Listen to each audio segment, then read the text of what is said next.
চীন থেকে বাংলাদেশ এয়ারফোর্সের জন্য মাল্টিরোল কমব্যাট এয়ারক্রাফট এমআরসিএ কেনার ব্যাপারে আলোচনা করেছে প্রধান উপদেষ্টা ডক্টর মোহাম্মদ ইউনূসের নেতৃত্বাধীন বাংলাদেশ ডেলিগেশন।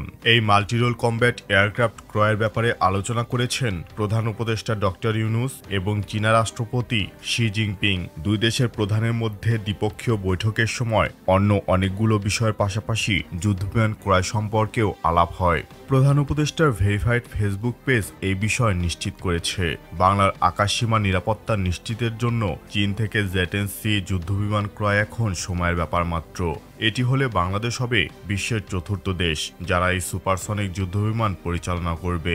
জেটেন-সি হল চীনের চেংদু এয়ারক্রাফট ইন্ডাস্ট্রি গ্রুপের তৈরি জেটেন ফাইটার জেটের সবচেয়ে আপডেট ভার্সন। এটি রাফালের মতোই 4.5 জেনারেশনের ফাইটার জেট। এতে র্যাডার হিসাবে রয়েছে AES এর র্যাডার, যা 200 কিলোমিটার রেঞ্জে বিমান বা মিসাইল ট্র্যাক করতে সক্ষম। সেই সাথে এতে ইলেকট্রো অপটিক্যাল টার্গেটিং সিস্টেম এবং ইনফ্রারেড সার্চ অ্যান্ড ট্র্যাক যুক্ত আছে, যা কম র্যাডার ক্রস সেকশন বিমানগুলোও সহজে ট্র্যাক করতে সহায়তা করে।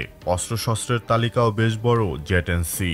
এয়ার টু এয়ার মিসাইল হিসেবে 200 থেকে 300 কিলোমিটার রেঞ্জের PL-15 BVR এবং PL-10 মিসাইল সংযুক্ত করা যায়। এয়ার স্ট্রাইক চালানোর জন্য KD-88 ক্রুজ মিসাইল থাকবে 200 কিলোমিটার রেঞ্জের, সাথে LS-6 গ্লাইড বোম এবং YJ-91 অ্যান্টি র্যাডার মিসাইল।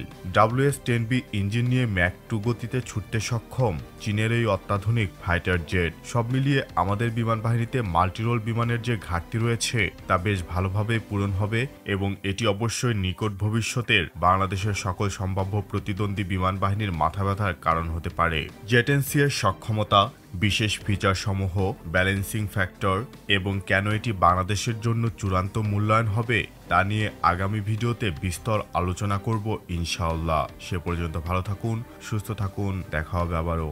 আল্লাহ হাফিজ।